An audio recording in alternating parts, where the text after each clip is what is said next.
Emisión.net.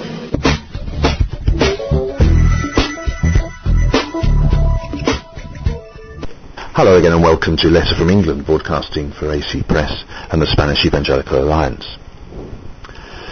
The problem with equality, like many another campaign, is not knowing when to stop. If you drive a cause too relentlessly, you can end up in a dead-end street. And there is such a thing as a surfeit of logic.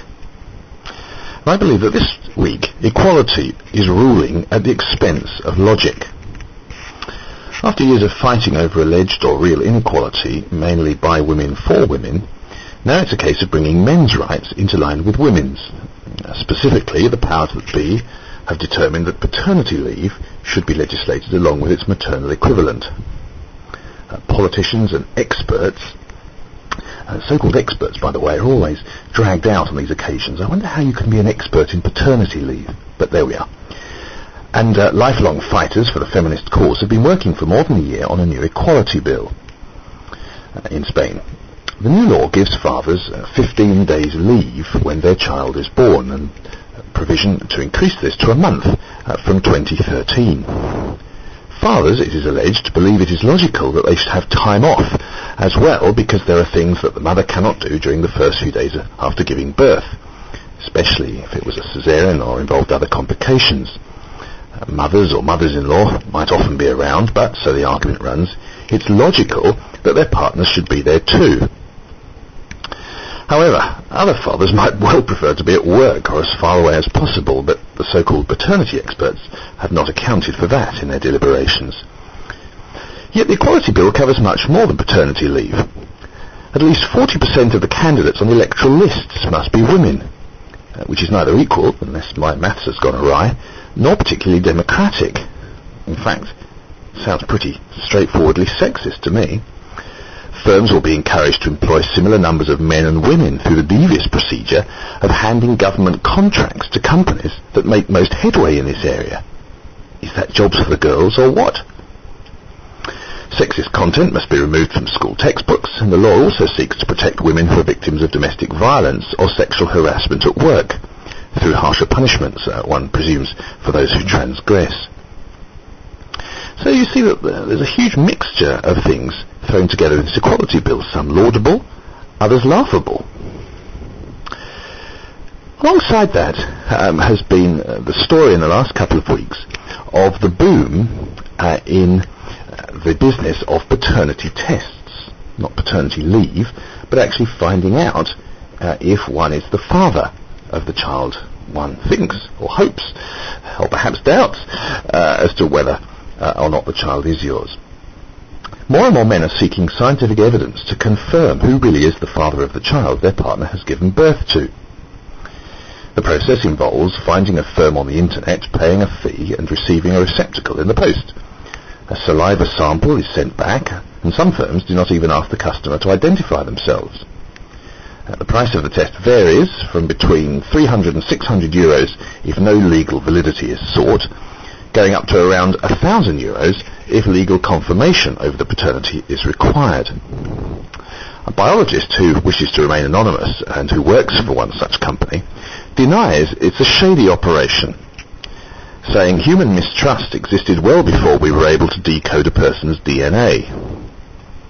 There are many, many men who have doubts about the identity of their children, and the simplest way to resolve those doubts is by finding out the truth about their children's genes. We don't ask questions, and we're not interested in the reasons behind the request.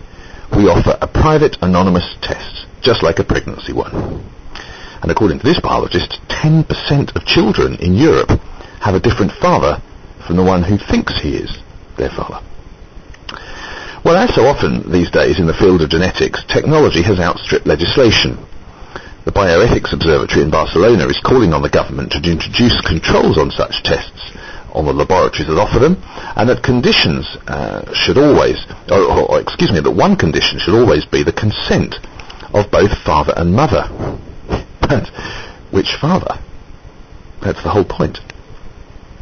Rafael Manzanera, a director of sanitary resources, argues that regulation exists because the regulation should exist because, quote, we are prevented from controlling firms which do not operate from a postal address but through the internet.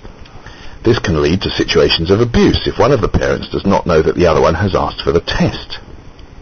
However, if the man who thinks he is the father of the child turns out not to be, it means the mother has had an affair, clearly without her husband's permission. So, why should there be legislation for the husband, or male partner, to ask for a test, which ultimately is checking whether his wife or female partner has actually been faithful?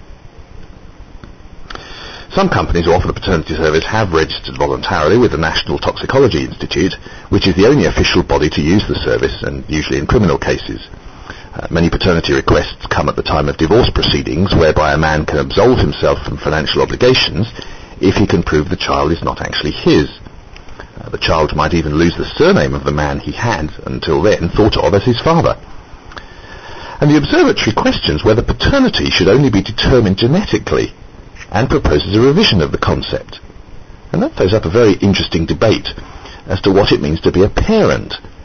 And one gets into the whole area, therefore, of what we might call genetic foster parents, or adoptive parents.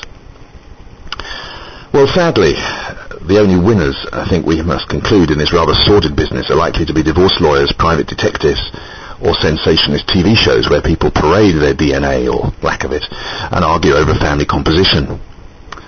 Another reason for the growth in this sector is to do with immigrants who have a child in Spain and want to prove it so as to claim documentation. There are also a few women who ask for the test themselves because they're not sure which relationship the child is the fruit of. Coming back right to the start, once again we see that equality without ethics is no equality at all. Thank you for listening to Letter from England Broadcasting on emission.net. Goodbye for now.